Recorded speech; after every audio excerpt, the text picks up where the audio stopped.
എബ്രായ ലേഖനത്തിൽ യേശു കർത്താവിന്റെ ശ്രേഷ്ഠതയെക്കുറിച്ച് പറയുന്നുണ്ട്.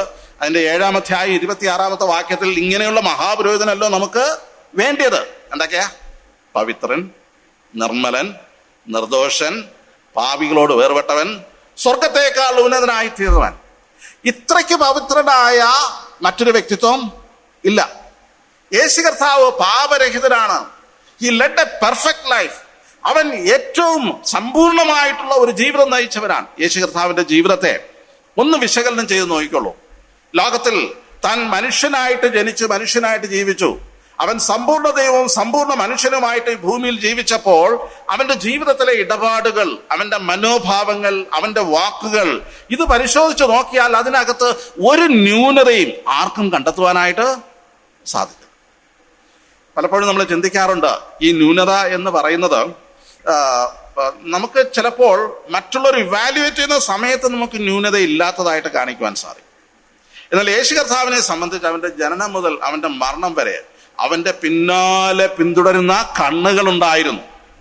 അവന്റെ പിന്നാലെ പിന്തുടരുന്ന കണ്ണുകളുണ്ടായിരുന്നു എന്ന് പറഞ്ഞാൽ അവൻ ജനിച്ചത് മുതൽ അവൻ ക്രൂശിൽ മരിച്ച് അടക്കപ്പെട്ട് ഉയർത്തെഴുന്നേൽക്കുന്നത് വരെ ഈ ലോകത്തിലെ മത നേതാക്കളും പുരോഹിതന്മാരും എല്ലാവരും അവരുടെ ദൃഷ്ടി ഇവന്റെ മേലാണ്.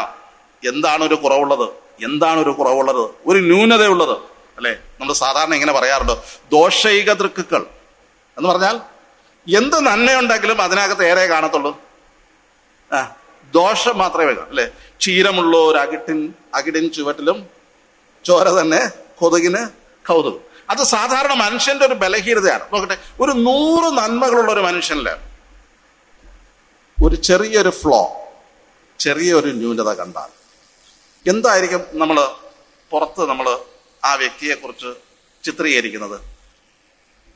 ആ ഒരു ബാഡ് മാർക്കായിരിക്കും എന്ത് സംഭവിക്കുന്നത് അല്ലെ? നമ്മൾ ഒരു സദ്യ ഒരുക്കുന്നു എന്നിരിക്കട്ടെ.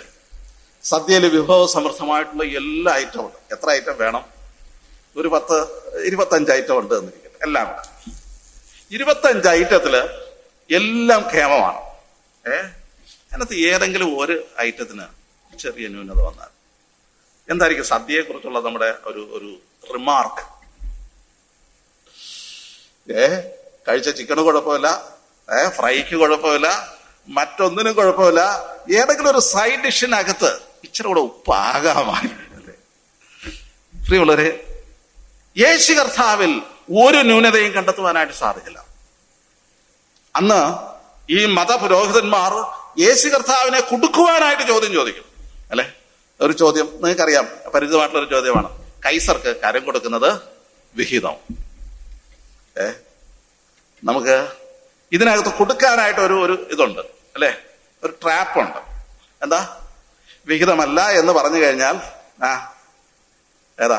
റോമ ഗവൺമെന്റിനെതിരെ സംസാരിച്ചു എന്ന് പറയും അല്ലെ?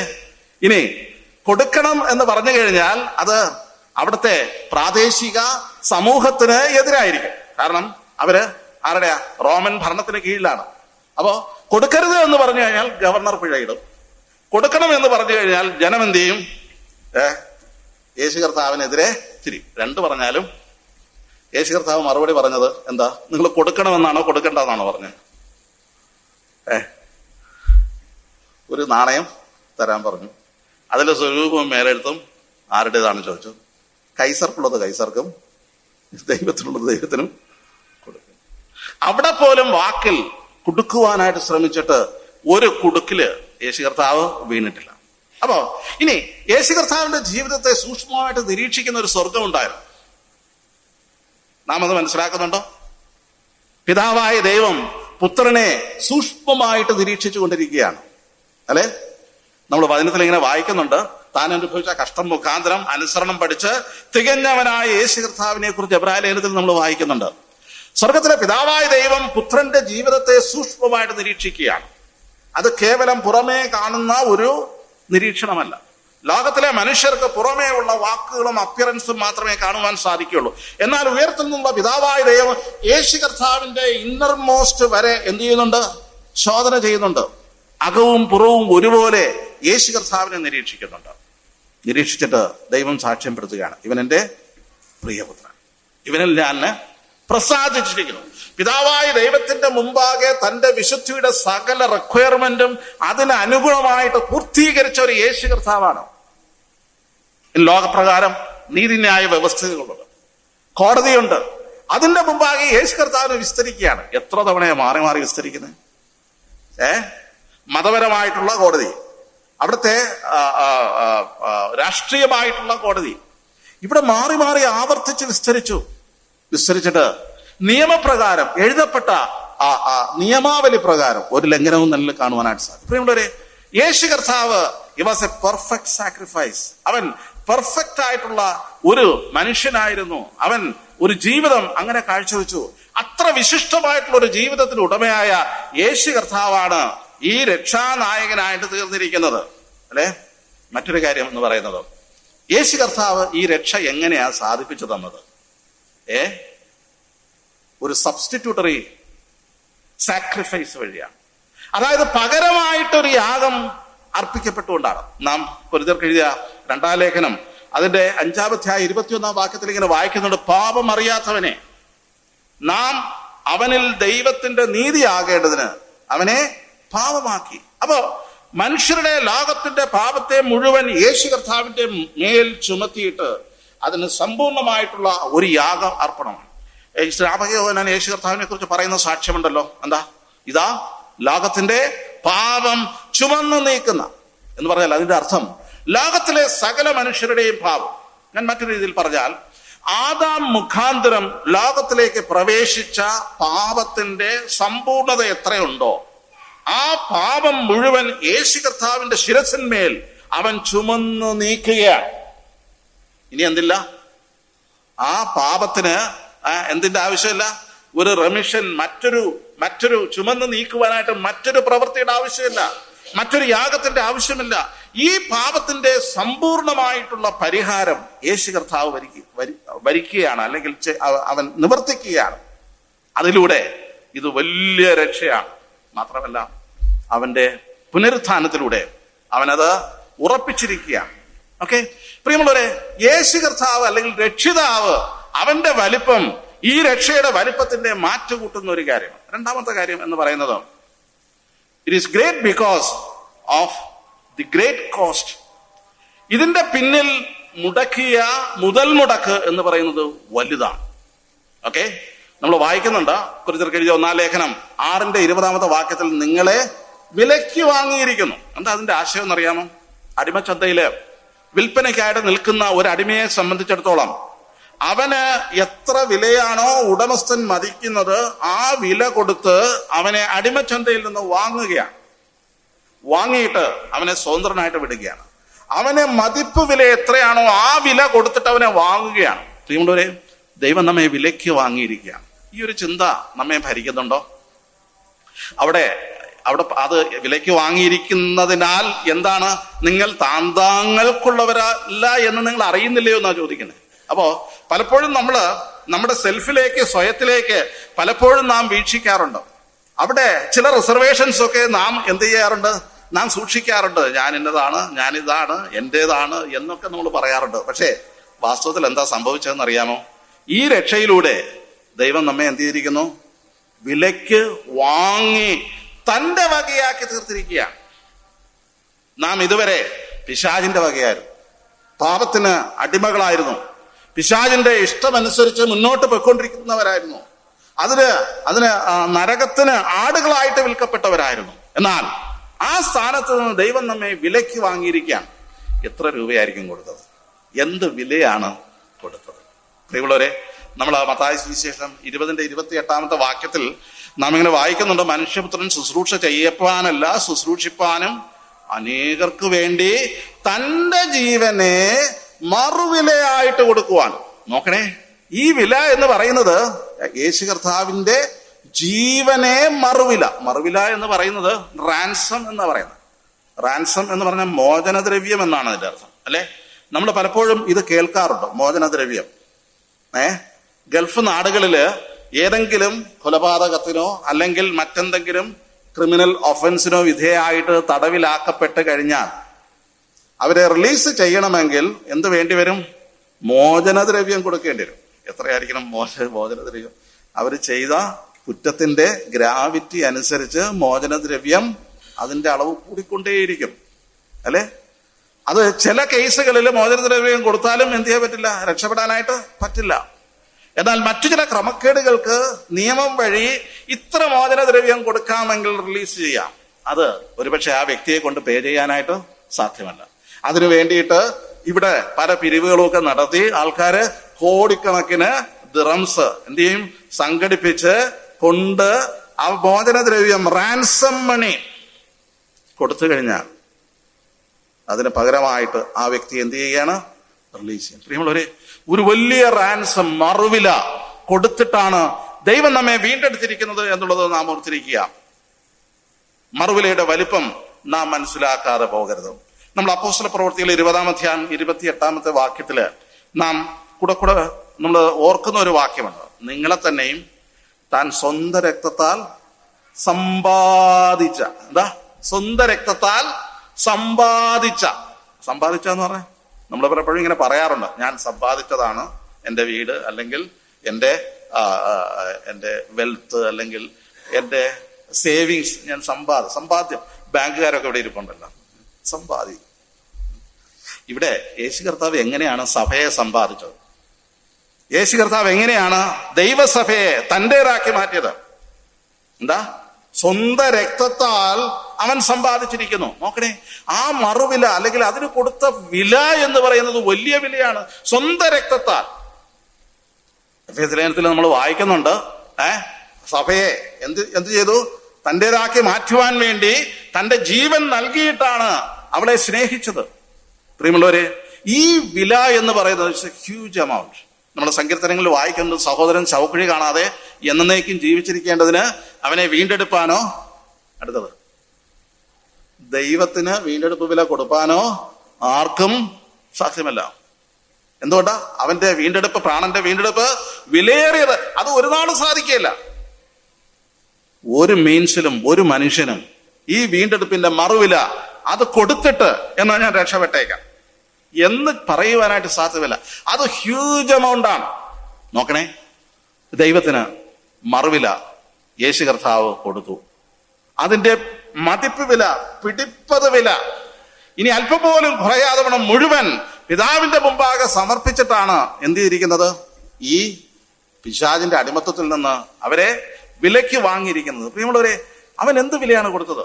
നമുക്കറിയാം, പത്രോസിന്റെ 1-ാം ലേഖനം 1-ാം അധ്യായം അതിന്റെ 18-ാമത്തെ വാക്യത്തില് നമ്മൾ വായിക്കുന്നുണ്ട്, 18-19, വ്യർത്ഥവും പിതൃപാരമ്പര്യവുമായിട്ടുള്ള നിങ്ങളുടെ നടപ്പിൽ നിന്ന് നിങ്ങളെ വീണ്ടെടുത്തിരിക്കുന്നത് പൊന്ന്, വെള്ളി മുതലായ അഴിഞ്ഞു പോകുന്ന വസ്തുക്കളെ കൊണ്ടല്ല, പൊന്ന് വെള്ളി ഇവ കൊണ്ടല്ല, അല്ലെങ്കിൽ നമ്മുടെ ഇന്നത്തെ ഭാഷയിൽ പറഞ്ഞാൽ കാശ് കൊടുത്തിട്ടല്ല എന്ത് ചെയ്തിരിക്കുന്നത്, വീണ്ടെടുത്തിരിക്കുന്നത്. പിന്നെയോ ക്രിസ്തു എന്ന നിർദോഷവും നിഷ്കളങ്കവുമായ കുഞ്ഞാടിന്റെ വിലയേറിയ രക്തത്താൽ. ശ്രദ്ധിച്ചോ, ഏതെങ്കിലും രക്തം കൊടുത്തിട്ടല്ല. ആടുകളുടെയും കാളകളുടെയും രക്തമൊന്നും മറുവിലയ്ക്ക് പര്യാപ്തമല്ല. പാപിയായ മനുഷ്യന്റെ, ഏതെങ്കിലും ഒരു മനുഷ്യന്റെ രക്തം മറുവിലയായിട്ട് കൊടുത്താൽ അവന്റെ വീണ്ടെടുപ്പ് സാധ്യമാകുകയില്ല. ഇവിടെ പറഞ്ഞിരിക്കുന്നത് ക്രിസ്തു എന്ന. എന്തുകൊണ്ടാ ക്രിസ്തുവിന്റെ രക്തത്തിന് ഇത്ര പ്രാധാന്യം? നിർദോഷവും നിഷ്കളങ്കവുമായ കുഞ്ഞാടിന്റെ വിലയേറിയ രക്തം, നിർദോഷമായ രക്തം, പാപമില്ലാത്ത രക്തം.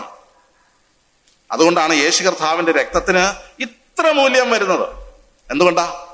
ഇങ്ങനെ ഒരു ബ്ലഡ് കിട്ടുകയില്ല. ഒരു ബ്ലഡ് ബാങ്കിൽ പോയാലും പാപമില്ലാത്ത രക്തം കിട്ടത്തില്ല. എന്തുകൊണ്ടാ? മനുഷ്യരായി പിറന്ന സകലരും പാപത്തിന് അടിമകളാണ്. എന്നാൽ യേശു കർത്താവ് സ്വർഗത്തിൽ നിന്ന് ജഡം ധരിച്ച് ഭൂമിയിലേക്ക് വന്നതുകൊണ്ട്, അവൻ പാപമില്ലാതെ ഇൻകാർണേറ്റ് ചെയ്തതുകൊണ്ട്, പാപമില്ലാതെ ജീവിച്ചതുകൊണ്ട്, പാപത്തിന്റെ കളങ്കം, ലെവലേഷൻ അവന്റെ രക്തത്തിലില്ല. യേശു കർത്താവിന്റെ രക്തത്തിന്റെ ശ്രേഷ്ഠത ഇതാണ്.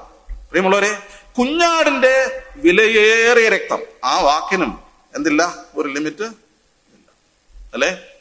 വിലയേറിയ രക്തം, precious blood of Christ. Precious, മൂല്യം കൽപ്പിക്കാനാകാത്ത, വില മതിക്കാനാകാത്ത, വില നിർണയിക്കാനാകാത്ത മറ്റൊന്നുകൊണ്ട് കമ്പയർ ചെയ്യാനാകാത്ത അത്രയും മൂല്യമുള്ള യേശു കർത്താവിന്റെ രക്തം മറുവിലയായിട്ട് നൽകിക്കൊണ്ടാണ് എന്താ അവൻ നമ്മെ വിലയ്ക്ക് വാങ്ങിയിരിക്കുന്നത്. It is so great salvation because Jesus paid a great price for us.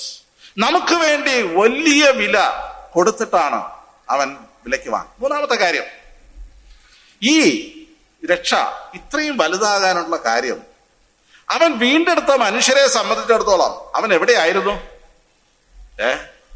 അവന് ഏറ്റവും പതിതമായിട്ടുള്ള അവസ്ഥയിലായിരുന്നു. നമ്മൾ പലപ്പോഴും ചിന്തിക്കാറുണ്ട്, ദൈവം എന്നെ രക്ഷിച്ചു, ഞാൻ വലിയ കുഴപ്പമൊന്നുമില്ലാത്തൊരു മനുഷ്യനായിരുന്നു, അങ്ങനെ വലിയ പാപങ്ങളൊന്നും ചെയ്തിട്ടില്ല, എന്നാൽ കൃപയാൽ ദൈവം നമ്മെ വീണ്ടെടുത്തു. അങ്ങനെ പറയാൻ ആർക്ക് കഴിയും?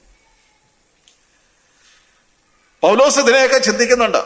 ആ പാപികളിൽ ഞാൻ ഒന്നാമൻ, അല്ലെ?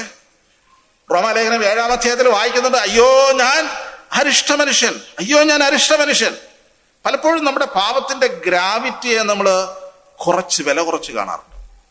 അത്ര കുഴപ്പമൊന്നുമില്ല, so I M better than something, അല്ലേ? ഞാൻ ഇച്ചിരിയൊക്കെ കുഴപ്പമൊന്നുമില്ല, കർത്താവ് എനിക്ക് വേണ്ടി, ഇന്നയാൾക്ക് വേണ്ടിയിട്ടാണെങ്കിൽ ദൈവം എന്ത് കൊടുത്തു കാണും? കൂടുതൽ വില കൊടുത്തു കാണും. പ്രിയമുള്ളവരെ, നാം ഓരോരുത്തരും ആയിരുന്ന അവസ്ഥ എന്ന് പറയുന്നത് ഏറ്റവും നമ്മൾ വായിക്കുന്നത് പാപത്തിന്റെ ദാസന്മാരാണ്. പാപത്തിന്റെ ശക്തിയിൽ നാം പിടിക്കപ്പെട്ടവരായിരുന്നു, അടിമത്തത്തിലായിരുന്നു. റോമാലേഖനം 6-18 വാക്യത്തില് പാപത്തിൽ നിന്ന് സ്വാതന്ത്ര്യം ലഭിച്ചു നീതിക്ക് ദാസന്മാരായി തീർന്നിരിക്കുന്നു. പാപത്തിന്റെ അടിമത്തത്തിൽ നിന്ന് ദൈവം നമ്മെ വിടുവിച്ചിരിക്കുകയാണ്. ആ ചങ്ങലയിൽ നിന്ന് വിടുവിക്കുവാൻ മറ്റൊരു മാർഗവും ഉണ്ടായിരുന്നില്ല. ഇന്ന് നാം നീതിക്ക് ദാസന്മാരായി തീർന്നിരിക്കുകയാണ്. പാപത്തിന്റെ ദാസന്മാരായിരുന്നെന്ന് മാത്രമല്ല, നാം ഒരു വലിയ കോപത്തിന് അടിമകളായിരുന്നു. നമ്മുടെ റോമാലേഖനം 5-9 വാക്യത്തിൽ അവന്റെ രക്തത്താൽ നീതീകരിക്കപ്പെട്ട ശേഷമോ 5-9 നാം അവനാൽ എത്ര അധികമായി കോപത്തിൽ നിന്ന് രക്ഷപ്പെടും. എന്താ ഈ കോപം? എന്താ കോപം? എത്ര അധികമായി കോപത്തിൽ നിന്ന്, എന്ത് കോപത്തിൽ നിന്നാണ് നാം രക്ഷപ്പെട്ടിരിക്കുന്നത്? യോഹന്നാന്റെ സുവിശേഷം 3-36 വാക്യത്തിൽ പുത്രനിൽ വിശ്വസിക്കുന്നവന് നിത്യജീവനുണ്ട്, പുത്രനെ അനുസരിക്കാത്തവനോ ജീവനെ കാണുകയില്ല. അടുത്ത സ്റ്റേറ്റ്മെന്റ്, ദൈവക്രോധം അവന്റെ മേൽ വസിക്കുന്നതേ ഉള്ളൂ. എന്താ ദൈവക്രോധം? ക്രോധം, പാപത്തിന്റെ മേൽ ദൈവത്തിന്റെ ക്രോധമുണ്ട്, അല്ലെ? നരക ശിക്ഷയെക്കുറിച്ച്, തീയെ കുറിച്ച് ക്രോധാഗ്നി എന്നാണ് പറയുന്നത്. എന്താ ക്രോധാഗ്നി? നരകത്തിൽ എരിയുന്ന തീ എന്ന് പറയുന്നത് ദൈവത്തിന്റെ ക്രോധത്തിന്റെ അഗ്നിയാണ്. അപ്പം ആ ക്രോധമാണ് പാപത്തിന്റെ മേലുള്ള ദൈവത്തിന്റെ സകല ശിക്ഷയും. അതിന് നാം അടിമപ്പെട്ടവരായിരുന്നു, വിധേയപ്പെട്ടവരായിരുന്നു. എന്നാൽ അവിടെ നിന്നാണ് ദൈവം നമ്മെ എന്ത് ചെയ്തിരിക്കുന്നത്? ഉയർത്തിയിരിക്കുന്നത്, വിടുവിച്ചിരിക്കുന്നത്. ഓക്കെ, മറ്റൊരു കാര്യം എന്ന് പറയുന്നത്, ഈ സുവിശേഷം അനുസരിക്കാത്തവരെ സംബന്ധിച്ച് തെസ്സലോനിക്ക ലേഖനത്തിൽ ഇങ്ങനെ ഒരു വാക്യമുണ്ട്. 2 തെസ്സലോനിക്കർ 1-9 വാക്യം. സുവിശേഷം അനുസരിക്കാത്തവർ കർത്താവിന്റെ സാന്നിധ്യവും അവന്റെ വല്ലഭത്വത്തോടുകൂടിയ മഹത്വവും വിട്ടകന്ന് നിത്യനാശം എന്ന ശിക്ഷാവിധിയാണ്. അപ്പൊ നമ്മള് രക്ഷിക്കപ്പെട്ടിരിക്കുന്നത് എവിടെ നിന്നാ അറിയാമോ? ചെറിയ ശിക്ഷയിൽ നിന്നല്ല, നിത്യമായിട്ടുള്ള നാശം. ആ നിത്യനാശത്തിന് ഇവിടെ പറഞ്ഞിരിക്കുന്നത് ദൈവത്തിന്റെ സന്നിധാനം വിട്ടകന്നുള്ള.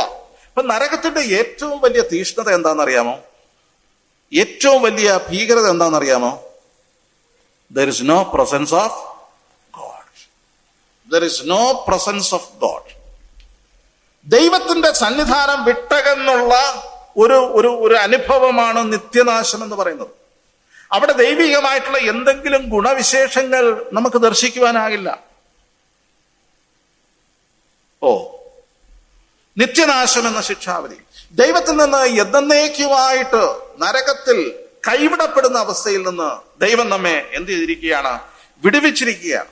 പ്രിയമുള്ളവരെ, നാം എത്ര താഴ്ചയിൽ അല്ലെങ്കിൽ ഏറ്റവും മോശമായ അവസ്ഥയിൽ നിന്ന് ഈ രക്ഷയിലൂടെ ഉയർത്തപ്പെട്ടിരിക്കുകയാണ്. അതുകൊണ്ട് it is so great salvation. ഇത് മനസ്സിലാക്കാനായിട്ട് ഒരു ഇല്ലസ്ട്രേഷൻ നിങ്ങളുടെ മുമ്പാകെ ഞാൻ കൊണ്ടുവരാം. വളരെ പരിചിതമായിട്ടുള്ള ഒരു ഇല്ലസ്ട്രേഷനാണ്. യേശു കർത്താവിന്റെ ക്രൂശീകരണ വേളയിൽ 2 കള്ളന്മാരെ എന്ത് ചെയ്തിട്ടു? 2 വശത്തുമായിട്ട് ക്രൂശി. 2 കള്ളന്മാരും തമ്മിൽ എന്തെങ്കിലും വ്യത്യാസമുണ്ടോ? രണ്ടും ദുഷ്പ്രവർത്തിക്കാരാണ്. അവരുടെ അവസ്ഥയെക്കുറിച്ച് പറയുന്നുണ്ട്. നാമോ ന്യായമായ ശിക്ഷ നാം അനുഭവിക്കുന്നത്. രണ്ടുപേരും ഒരുപോലെയാണ്. ന്യായമായിട്ട് അവർ ശിക്ഷിക്കപ്പെടുന്നുണ്ട്. ന്യായമായിട്ട് അവർ വിധിക്കപ്പെട്ടവരാണ്. അവർ ദുഷ്പ്രവർത്തിക്കാർ തന്നെയാണ്.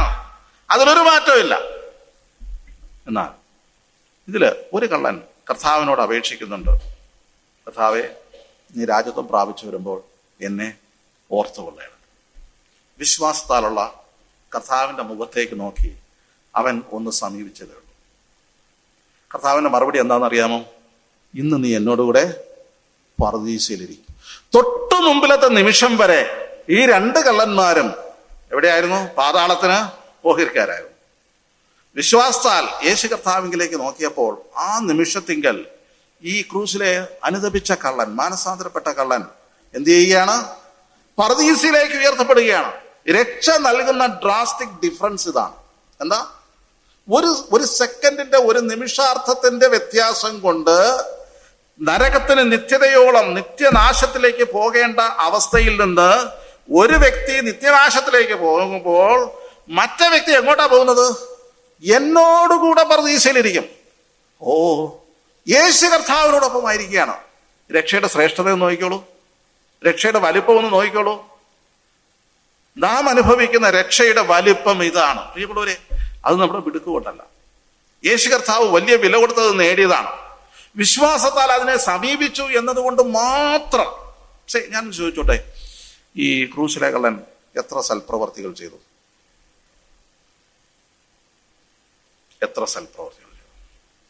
നേടിയെടുക്കാൻ വേണ്ടി എന്ത് പ്രവർത്തനമാണ് അവൻ കാഴ്ചവെച്ചത്?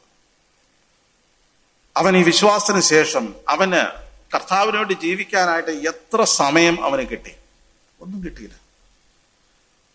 ക്രിസ്തുവിനെ വിശ്വസിച്ചു എന്നുള്ള ഒറ്റ കാരണം അവൻ പറുദീസയിലേക്ക് മാറ്റപ്പെടുകയാണ്. പ്രിയമുള്ളവരെ, നമ്മൾ പലപ്പോഴും ചിന്തിക്കാറുണ്ട്, കർത്താവേ, ഞാൻ രക്ഷിക്കപ്പെട്ട ഇത്രയും കാലമായി, ഞാൻ ഇന്ന കാര്യങ്ങളൊക്കെ ചെയ്തിട്ടുണ്ട്, അതുകൊണ്ടാണ് നീ എന്നെ രക്ഷയിൽ നിലനിർത്തുന്നത്, അതുകൊണ്ടാണ് ഞാൻ ഇപ്പോഴും രക്ഷയിൽ മുറുകെ പിടിച്ച് നിൽക്കുന്നത്, അതുകൊണ്ടാണ് ഞാൻ നിന്നോടുകൂടെ ഇരിക്കാനായിട്ട് ഞാൻ യോഗ്യതയുള്ളവനായിട്ട് തീരുന്നത്. ഇല്ല, രക്ഷ ദാനമാണ്. രക്ഷ കൃപയാലാണ്. രക്ഷ വിശ്വാസത്താലാണ്. രക്ഷ സൗജന്യമാണ്. അതിന്റെ മറുവില ഒരുക്കിയതും കൊടുത്തതും ഒക്കെ കർത്താവാണ്. വിശ്വസിച്ചു എന്നുള്ള ഒറ്റ കാരണം കൊണ്ട് നാം നമ്മളിങ്ങനെ ഒരു പാട്ട് പാടാറുണ്ടല്ലോ, മറഞ്ഞു ഞാൻ രക്ഷിക്കപ്പെട്ട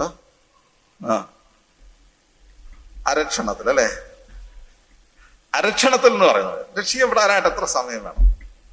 ആ ക്ഷണത്തിലൊന്നും പാടാറുണ്ട്. പ്രിയമുള്ളവരെ, ഒരു നിമിഷം കൊണ്ട് അല്ലെങ്കിൽ ഒരു നിമിഷാർത്ഥം കൊണ്ട് ഒരു വ്യക്തിയെ ഈ നാശത്തിൽ നിന്ന് കർത്താവിന്റെ സന്നിധാനത്തിലേക്ക് മാറ്റുന്ന ഒരു വലിയ പ്രക്രിയയാണ് രക്ഷ എന്ന് പറയുന്നത്.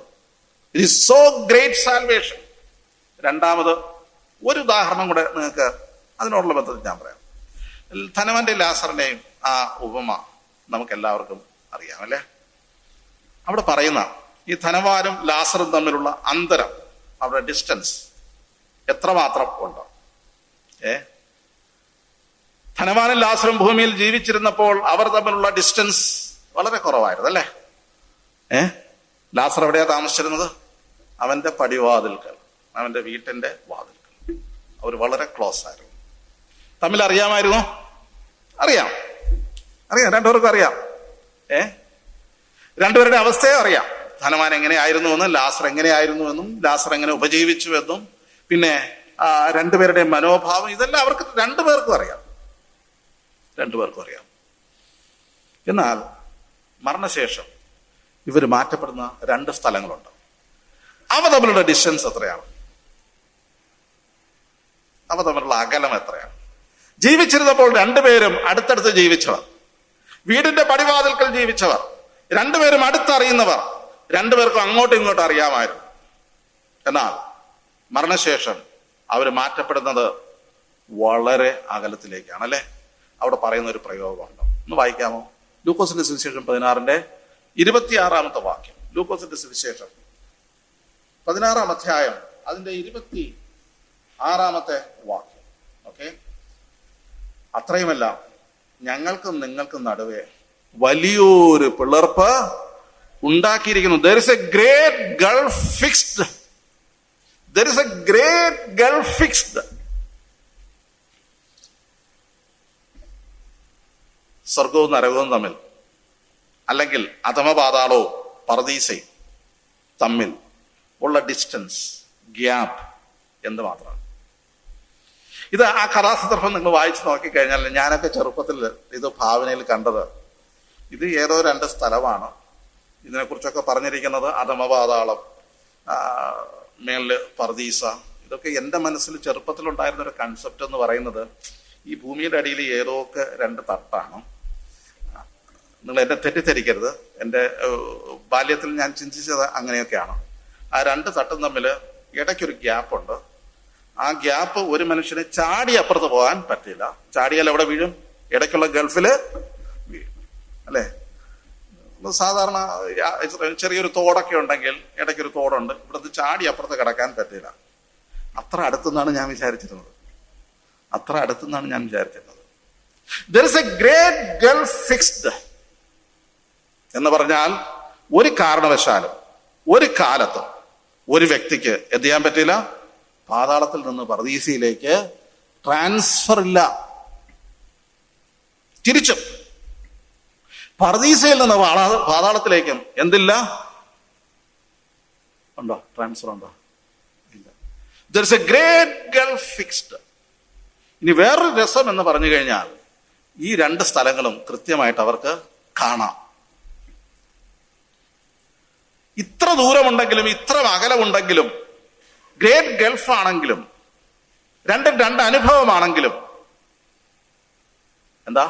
നിത്യതയോളം യാതന അനുഭവിക്കുന്ന വ്യക്തികൾ എന്ത് കാണുന്നുണ്ട്?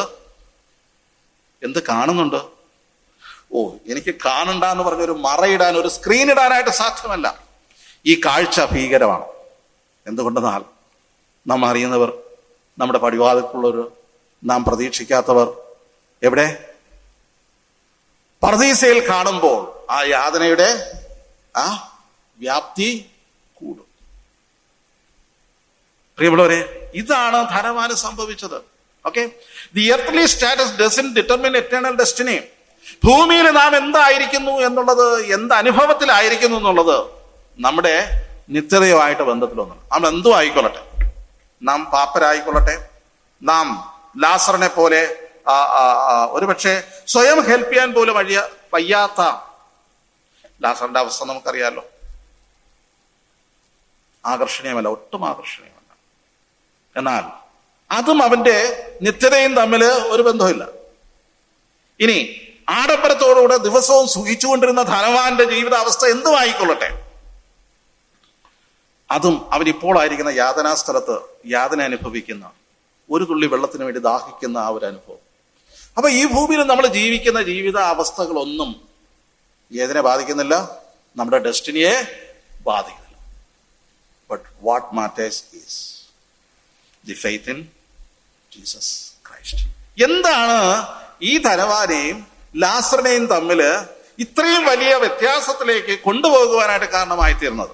നാം അവിടെ തന്നെ വായിക്കുന്നുണ്ട്, അബ്രഹാം പിതാവിനോട് അപേക്ഷിക്കുന്ന പല അപേക്ഷകളുണ്ട്. 3 അപേക്ഷകൾ നമുക്ക് കാണാൻ സാധിക്കും. ഒരപേക്ഷ എന്താണ്? ധനവാൻ പറയുന്നുണ്ട്, എനിക്ക് ദാഹിച്ച് വരളുന്നു. ലാസറിന്റെ ചെറുവിരലിന്റെ അറ്റം വെള്ളത്തിൽ മുക്കി അതിൽ നിന്ന് ഇറ്റ് വീഴുന്ന ഒരു തുള്ളി വെള്ളം, അത് എൻ്റെ നാവിനെ തണുപ്പിക്കട്ടെ. പരിഗണിക്കാവുന്ന ഒരു റിക്വസ്റ്റ് ആണല്ലേ. അത് ഡിനൈ ചെയ്തു, അല്ലെ?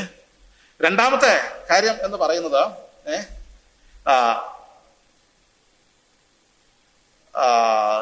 എനിക്ക് 5 സഹോദരന്മാരുണ്ടല്ലേ. അതിന് അവൻ, എന്നാൽ പിതാവേ, എൻ്റെ അപ്പന്റെ വീട്ടിൽ അവനെ എൻ്റെ അപ്പന്റെ വീട്ടിൽ അയക്കണമേ, അപ്പോ ഇവിടെ വന്നിട്ട് എനിക്ക് ആശ്വാസം തരാൻ ലാസറിനെ കൊണ്ട് സാധിക്കില്ല. എന്നാലും ഒരു കാര്യം ചെയ്തോളൂ, എന്താ ചെയ്യണം? എൻ്റെ അപ്പന്റെ വീട്ടില് അയക്കണം. ഓക്കെ, അവൻ ചെന്ന് സാക്ഷ്യം പറഞ്ഞിട്ട് എന്ത് ചെയ്യണം?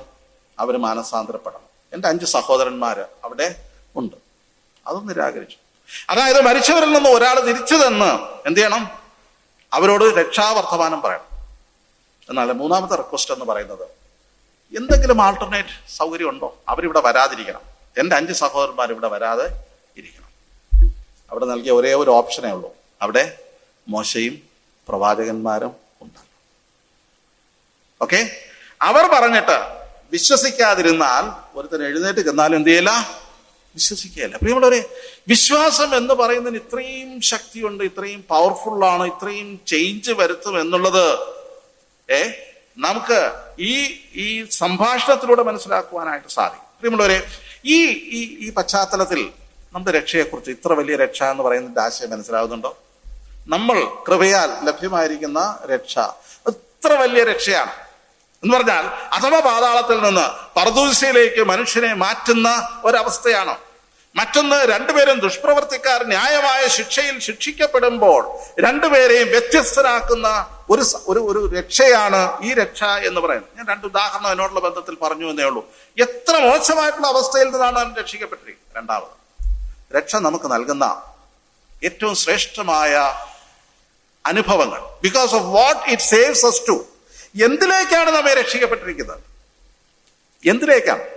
നാം നരകത്തിൽ നിന്ന് രക്ഷപ്പെട്ടു, അതൊരു ആശ്വാസമാണ്. പക്ഷെ അതുകൊണ്ട് തീരുന്നില്ല, അതുകൊണ്ട് അത് അവസാനിക്കും. നമുക്കത് മതിയല്ലേ? കർത്താവേ, എങ്ങനെയും നരകത്തിൽ നിന്ന് ഒന്ന് സ്വർഗത്തിന്റെ കവാടം തുറന്നു കിട്ടിയാൽ മതി. ഞങ്ങളവിടെ എവിടെയെങ്കിലുമൊക്കെ ചുറ്റിപ്പറ്റി നിന്നോളാം. അങ്ങ് സിംഹാസനത്തിന്റെ അടുത്തൊന്നും എനിക്ക് വരണമെന്ന് എനിക്ക് വലിയ ആഗ്രഹമൊന്നുമില്ല. എന്നാൽ ദൈവം നമ്മെ ഈ രക്ഷിച്ചിരിക്കുന്നത് എന്താ? It's A great salvation. ഈ സാൽവേഷൻ ഞെരുങ്ങിയും ഇടുങ്ങിയുമുള്ള ഒരു സാൽവേഷൻ അല്ല. റോമാലേഖനം 5-1 വാക്യം, വിശ്വാസത്താൽ നീതീകരിക്കപ്പെട്ട നമ്മുടെ കർത്താവായ യേശുക്രിസ്തു മൂലം നമുക്ക് ദൈവത്തോട് സമാധാനമുണ്ട്. ആ അധ്യായത്തിൽ അനേക കാര്യങ്ങളുണ്ട്. സമാധാനമുണ്ട്, പ്രവേശനമുണ്ട് എന്നൊക്കെ പറയുന്നുണ്ട്. എന്താ ഈ ദൈവത്തോടുള്ള സമാധാനം? സമാധാനമുണ്ടെങ്കിൽ രണ്ടുപേർ തമ്മിൽ എന്തുണ്ട്? ഇന്ററാക്ഷൻ ഉണ്ട്. സമാധാനമുണ്ടെങ്കിൽ രണ്ടുപേർ തമ്മിൽ സൗഹൃദമുണ്ട്. സമാധാനമുണ്ടെങ്കിൽ രണ്ടുപേർ തമ്മിൽ ഇന്റിമസി ഉണ്ട്. പിതാവായ ദൈവത്തോട് സമാധാനമുണ്ട് എന്ന് പറയുമ്പോൾ ഏറ്റവും നീചപാപിയായ ഞാൻ ദൈവത്തിന്റെ മുമ്പാകെ ഒളിഞ്ഞ് തെളിഞ്ഞ് നിന്ന് എന്ത് ചെയ്യേണ്ടവനല്ല? ആയിരിക്കേണ്ടുന്നവനല്ല. പൂർണ്ണമായിട്ടുള്ള സമാധാനം യേശുക്രിസ്തു മുഖാന്തരം നമുക്ക് ലഭ്യമായിരിക്കുന്നു. ആ സമാധാനം എന്ന് പറയുന്നത് യേശുക്രിസ്തു മുഖാന്തരം ഉണ്ടാക്കിയതാണ്, അല്ലാതെ നമ്മുടെ വെടുക്കൊണ്ട് ഉണ്ടാക്കിയതല്ല. ഞാൻ ചോദിച്ചോളട്ടെ, സ്വർഗത്തിൽ ചെയ്യുമ്പോൾ നമ്മെ സ്വീകരിക്കാനായിട്ടുള്ള കാരണം, നമ്മളിങ്ങനെ സ്വപ്നം കാണാറുണ്ട്, നമ്മളെ എതിരേൽപ്പാനായിട്ട് ആര് വരുന്നുണ്ട്? മാലാഖമാര്, ദൂതന്മാര് വരും. ദൂതസംഘമാകവേ എന്നെ എതിരേൽക്കുവാൻ സദാ സന്നദ്ധരായി നിന്നിടുന്നു. ശുഭ്രവസ്ത്രധാരിയായിട്ട് എൻ്റെ പ്രിയന്റെ മുമ്പിൽ ഞാൻ നിൽക്കും. നാം പലപ്പോഴും ചിന്തിച്ചിരിക്കുന്നത് ഇങ്ങനെ ഒരു എതിരേൽപ്പ് ഗേറ്റിൽ മാത്രമേ ഉള്ളൂ എന്നുള്ളതാണ്. എന്നാൽ നാം ഒരു കാര്യം മനസ്സിലാക്കണം, നമ്മുടെ വരവിനെ അവരോട് കാത്തിരിക്കുന്ന ഒരു പിതാവ് ഉണ്ട്. ഈ പിതാവുമായിട്ടുള്ള ശത്രുത്വം മുഴുവൻ മാറിയിരിക്കുകയാണ്. പാപം മുഖാന്തരം ദൈവത്തിൽ നിന്നുണ്ടായ സകല അകൽച്ചയും ക്രിസ്തുവിലൂടെ മാറ്റപ്പെട്ടിരിക്കുകയാണ്. സമാധാനമുണ്ടായിരിക്കുകയാണ്, സമാധാനം സ്ഥാപിച്ചിരിക്കുകയാണ്. ഇനി പിതാവായ ദൈവത്തിന്റെ മുമ്പാകെ എന്തില്ല? കോപത്തിന്റെ ഒരു കണിക പോലും എനിക്കെതിരെ അവശേഷിക്കുന്നില്ല. കോപത്തിന്റെ ഒരു കണിക പോലും എനിക്കെതിരെ അവശേഷിക്കുന്നില്ല. ചിന്തിക്കുന്നുണ്ടോ? ക്രിസ്തുവിലൂടെ ദൈവം നമ്മെ അംഗീകരിക്കുമ്പോൾ ക്രിസ്തുവിനെ പോലെ ദൈവം നമ്മെ സ്വീകരിക്കുകയാണ്. ഒരു ഉദാഹരണം ഞാൻ പറയാം, വളരെ പരിതമായിട്ടുള്ള ഉദാഹരണമാണ്. ഇളയ മകൻ, നമ്മള് പ്രോഡിഗൽ സൺ എന്ന് വിളിക്കുന്ന, ഓമന പേരിട്ട് വിളിക്കുന്ന, മുടിയനായ പുത്രൻ എന്ന് വിളിക്കുന്ന ഇളയ മകൻ അപ്പന്റെ വീട്ടിലുണ്ടായിരുന്നു. അപ്പന്റെ എല്ലാ സംവിധാനങ്ങളും സുഖങ്ങളും ഫെസിലിറ്റീസും എൻജോയ് ചെയ്തിരുന്ന വ്യക്തിയായിരുന്നു. ഞാൻ ഇങ്ങനെ പറയട്ടെ, അപ്പന്റെ അടുക്കൽ നല്ല കമ്മ്യൂണിക്കേഷൻ ഉണ്ടായിരുന്നു. അപ്പന്റെ എല്ലാ സന്തോഷങ്ങളിലും അവനും ഭാഗമാക്കായിരുന്നു. എന്നാൽ ജീവിതത്തിന്റെ ഏതോ ഒരു ദുർനിമിഷത്തിൽ അവനൊരു തോന്നലുണ്ടായി, എനിക്ക് സ്വതന്ത്രനാകണം. എനിക്ക് എൻ്റെ അവകാശങ്ങൾ സ്വന്തമായിട്ട് കൈകാര്യം ചെയ്യണം. എനിക്ക് എൻ്റേതായിട്ടുള്ള ഒരു ജീവിതം കെട്ടിപ്പടുക്കണം. അപ്പനുമായിട്ടുള്ള ബന്ധത്തിലുള്ള എൻ്റെ സന്തോഷം എനിക്ക് പോരാ. ഈ ചിന്ത ഈ ഇളയ മകന് മാത്രമല്ല, മൂത്ത മകനും ഇച്ചിരി ഉണ്ടായിരുന്നല്ലേ. മൂത്ത മകൻ വീട്ടിലായിരുന്നെങ്കിലും അപ്പനോട് ദീർഘകാലം വസിച്ചവനായിരുന്നു. അവന്റെ ഏറ്റവും വലിയ പരാതി എന്തെന്ന് അറിയാമോ? എൻ്റെ കൂട്ടുകാരോടൊപ്പം എനിക്ക് വിരുന്ന് കഴിക്കുവാനായിട്ട് എൻ്റെ അപ്പൻ എനിക്കൊരു ആട്ടിൻകുട്ടിയെ പോലും ഈ ചിന്തയും വെച്ചുകൊണ്ടാണ് ഈ മൂത്ത മകൻ വീട്ടിൽ നിൽക്കുന്നത്. ഇളയ മകന് ഇതേ ചിന്തയാണ്. എന്താ? എനിക്ക് സ്വന്തമായിട്ട് എൻജോയ് ചെയ്യണം. അപ്പനോട് ചോദിച്ചു, എന്താ എനിക്ക് വരേണ്ടുന്നത്? അവൻ ന്യായമായിട്ടാ വാങ്ങിച്ചത് കേട്ടോ. ചേട്ടന്റെ സ്വത്ത് വകകളൊന്നും ആരും വാങ്ങിച്ചിട്ടില്ല, ഇളയ മകൻ വാങ്ങിച്ചിട്ടില്ല. വരേണ്ടുന്നത് നീ എനിക്ക് തരണം. ഈ അപ്പൻ വിശാല ഹൃദയനായിട്ടുള്ള ഒരു അപ്പനായതുകൊണ്ട് ഈ മകന്റെ ഇഷ്ടത്തിന് അല്പം പോലും എതിര് നിൽക്കുവാൻ, അവന്റെ സ്വാതന്ത്ര്യത്തിന് അല്പം പോലും കുറവ് വരുത്തുവാൻ താല്പര്യമില്ലാത്ത വിശാല ഹൃദയനായ അപ്പൻ ഈ മകൻ എന്താഗ്രഹിച്ചോ, എന്ത് തീരുമാനിച്ചോ ആ തീരുമാനത്തിന് അവനെ അനുവദിച്ചു. ഞാൻ അങ്ങനെ പറയുന്നു, ആ തീരുമാനത്തിന് അവനെ അനുവദിച്ചു. എന്തുകൊണ്ടാ?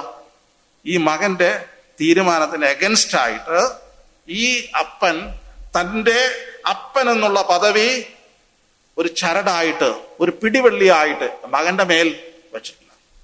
ദൈവം മനുഷ്യനെ സൃഷ്ടിച്ചപ്പോൾ എന്തും ചെയ്യാൻ, എന്തും തീരുമാനിക്കാൻ, എന്തും ചൂസ് ചെയ്യാനുള്ള ഒരു സ്വാതന്ത്ര്യം അവന് കൊടുത്തിട്ടുണ്ട്.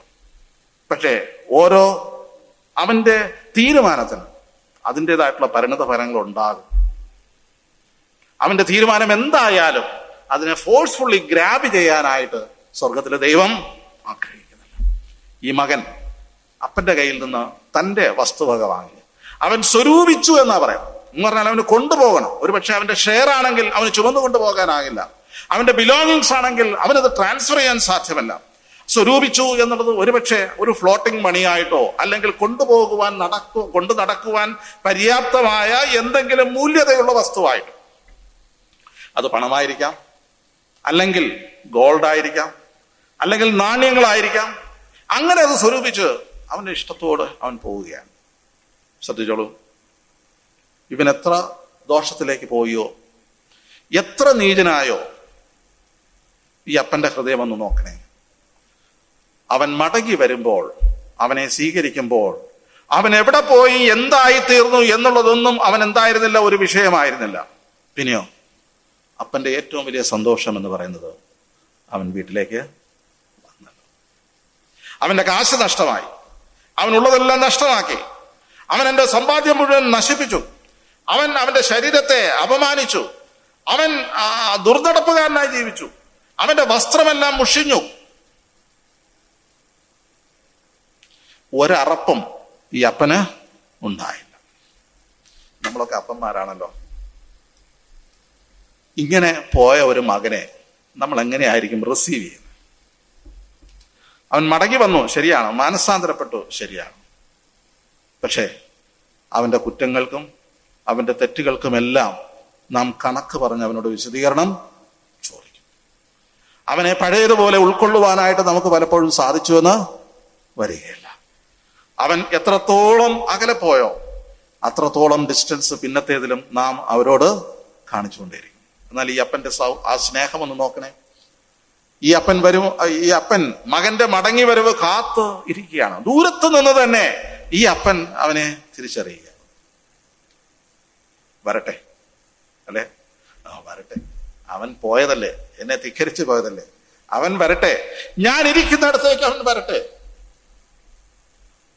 അപ്പന്റെ ഹൃദയം അതിനനുവദിക്കുന്നില്ല. അവൻ ഓടിച്ചെന്നോ, അവൻ എങ്ങനെ വന്നോ, എന്ത് നാറ്റത്തോടെ വന്നോ, എന്ത് മുഷിഞ്ഞ വസ്ത്രത്തോടെ വന്നോ അതുപോലെ സ്വീകരിക്കുന്ന ഒരപ്പൻ. ഇങ്ങനെ ഒരു സ്വർഗീയ പിതാവിനെ നമുക്ക് മനസ്സിൽ കാണാൻ പറ്റുമോ? വിശ്വാസാൽ നീതീകരിക്കപ്പെട്ട് നമ്മുടെ കർത്താവായ യേശു ക്രിസ്തു മൂലം നമുക്ക് ദൈവത്തോട് സമാധാനമുണ്ട് എന്ന് പറയുമ്പോൾ നാം പലപ്പോഴും ഈ ഡിസ്റ്റൻസിട്ടേ കാണത്തുള്ളൂ. എന്നാൽ ദൈവത്തിന്റെ ഹൃദയത്തിലെ സമാധാനം എന്താണെന്ന് അറിയാമോ? ഒരു കണിക പോലും എന്തില്ല, വെറുപ്പില്ല.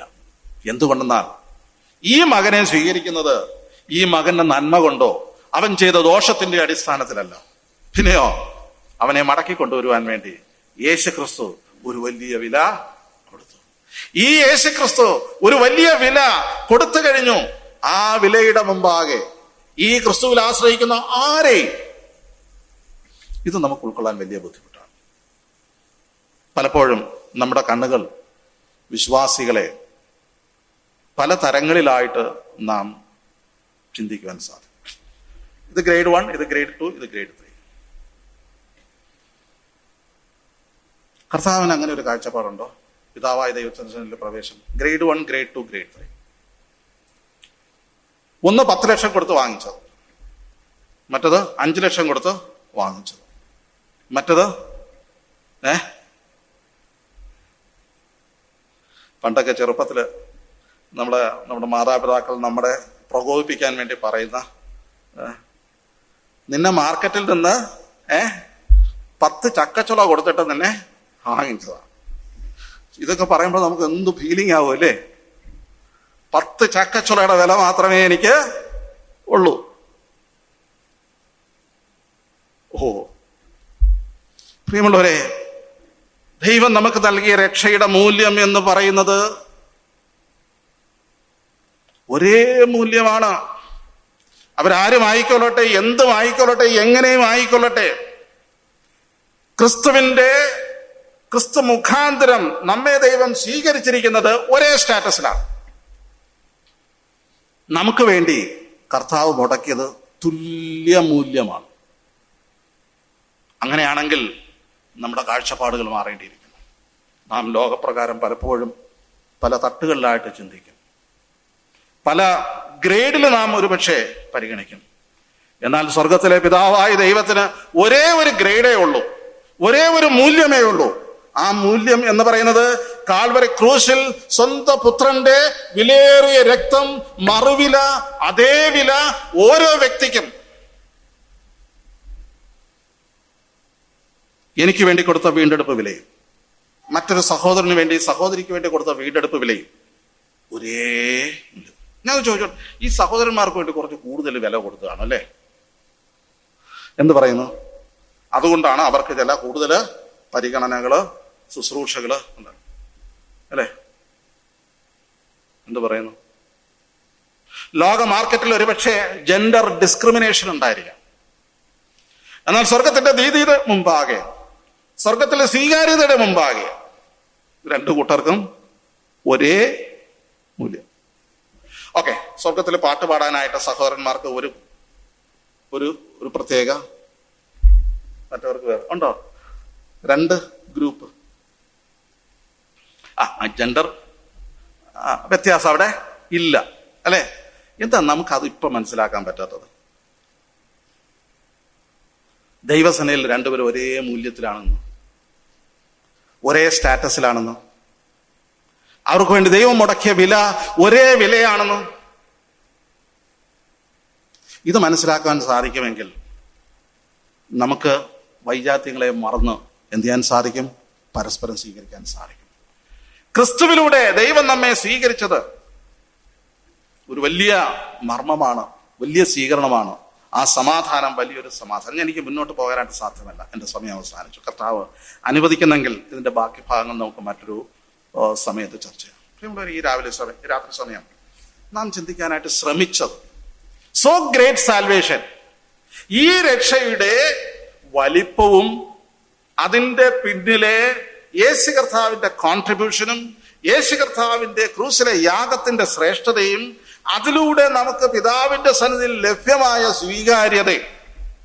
ഞാനൊന്ന് പറഞ്ഞുകൊള്ളട്ടെ, ഈ ലോകത്തിൽ നമ്മുടെ ജീവിതത്തിൽ വരുന്ന ഏതെങ്കിലും കളങ്കങ്ങളുടെയും മാലിന്യത്തിന്റെ അടിസ്ഥാനത്തിൽ സ്വർഗത്തിൽ നമുക്ക് എന്തില്ല?